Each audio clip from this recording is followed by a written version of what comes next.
आप देख रहे हैं ENI live next generation media.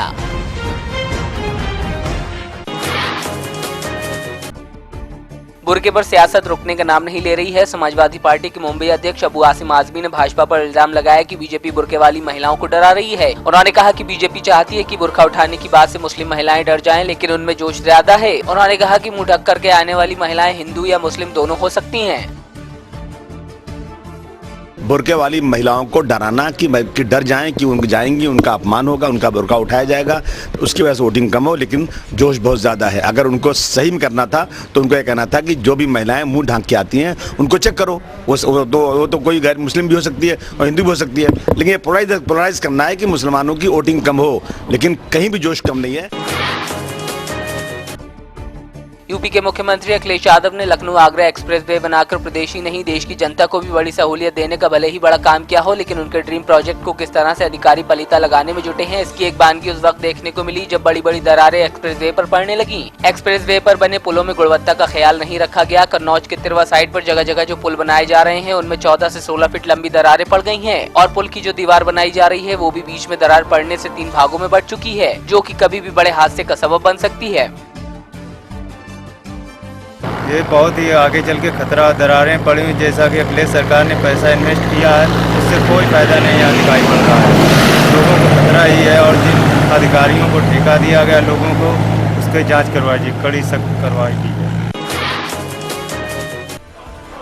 Agra के थाना हरिपर्वत क्षेत्र में स्थित हाईवे पर भीषण सड़क हादसे में 7 लोगों की मौत हो गई। मथुरा की ओर से आते एक अनियंत्रित ट्रक ने हाईवे पर दौड़ते 5 ऑटो को अपनी चपेट में ले लिया। हादसे में 5 लोगों की मौके पर ही मौत हो गई, जबकि 2 ने अस्पताल में दम तोड़ दिया।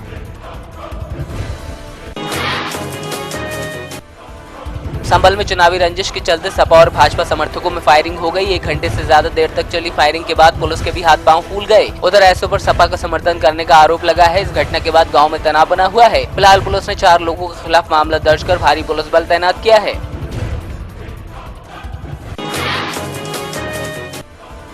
महोबा शहर के सबसे चर्चित चौराहा आल्हा चौक अम्बेडकर पार्क में एक अज्ञात 28 वर्षीय युवक का शव मिलने से सनसनी फैल गई। पार्क में पड़े शव को देखने के लिए लोगों का हुजूम इकट्ठा हो गया, मगर 100 मीटर की दूरी पर बनी कोतवाली पुलिस को इसकी जानकारी तक नहीं लगी। मीडिया द्वारा जानकारी देने पर 3 घंटे बाद पहुंची पुलिस शव की शिनाख्त में जुटी थी।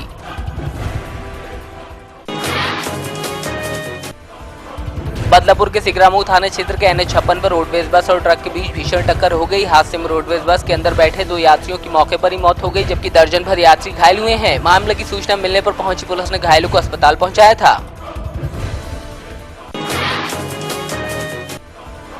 मुरादाबाद जनपद के भोजपुर थाना क्षेत्र के ग्राम जटपुरा में मुखबिर की सूचना पर पुलिस ने 2 बदमाशों को रोकने का प्रयास किया, लेकिन जवाब में बदमाशों ने SOG की टीम पर अंधाधुंध फायरिंग कर दी। जवाब में पुलिस ने भी फायरिंग की, जिसमें से एक गोली बदमाश को लगी, जिसको पुलिस ने दबोच लिया। वहीं एक बदमाश भागने में कामयाब रहा। पकड़े गए बदमाश के पास से पुलिस ने 1,30,000 रुपए की नकली करेंसी और हथियार बरामद किए हैं। फिलहाल पुलिस मामले की गहनता से जाँच कर रही है।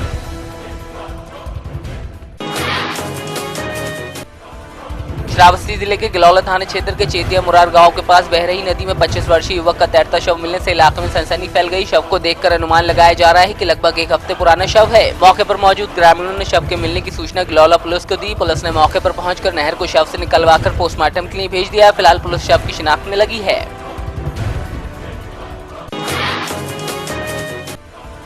बलियागढ़ रसरा में हॉस्पिटल कॉम्प्लेक्स में भीषण आग लगने से करोड़ों का नुकसान हो गया। वहीं दर्जनों दुकानें इस मौके पर जलकर खाक हो गईं। तो वहीं दमकल ने इस आग पर कड़ी मशक्कत के बाद काबू पाया।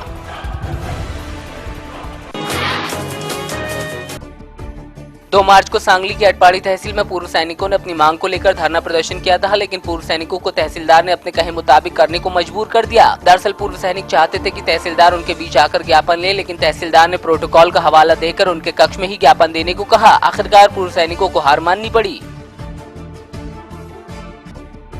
सांगली जिले के ताजगांव में बॉम्बे ग्रुप ऑर्गेनाइजर महाराष्ट्र की ओर से राष्ट्रीय गौरव पुरस्कार का आयोजन किया गया। पुनः रक्ताचे नाते ट्रस्ट के राम बांगड़ कार्यक्रम के अध्यक्ष रहे, तो वहीं जिला परिषद की अध्यक्षा स्नेहिलताई पाटिल मुख्य अतिथि के तौर पर पहुंची। कार्यक्रम में 12 राज्यों के रक्तदाता, डॉक्टर, पत्रकार और सामाजिक संस्थाओं को सम्मानित किया गया।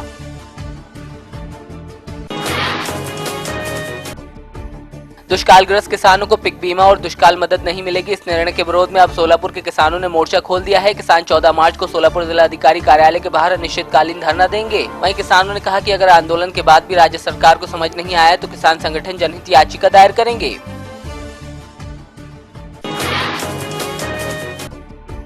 पालघर जिले के वसीवाली पुलिस स्टेशन क्षेत्र में एक 34 वर्षीय महिला को नौकरी का झांसा देकर यौन शोषण करने का मामला सामने आया है। पीड़िता की माने तो आरोपी के साथ उसकी दोस्ती सोशल साइट पर हुई थी। आरोपी 3 साल तक उसका यौन शोषण करता रहा। पीड़िता ने बताया कि नौकरी दिलाने के नाम पर आरोपी ने उससे 5,24,000 रुपए भी लिए। फिलहाल पुलिस आरोपी को गिरफ्तार कर जाँच में जुटी है।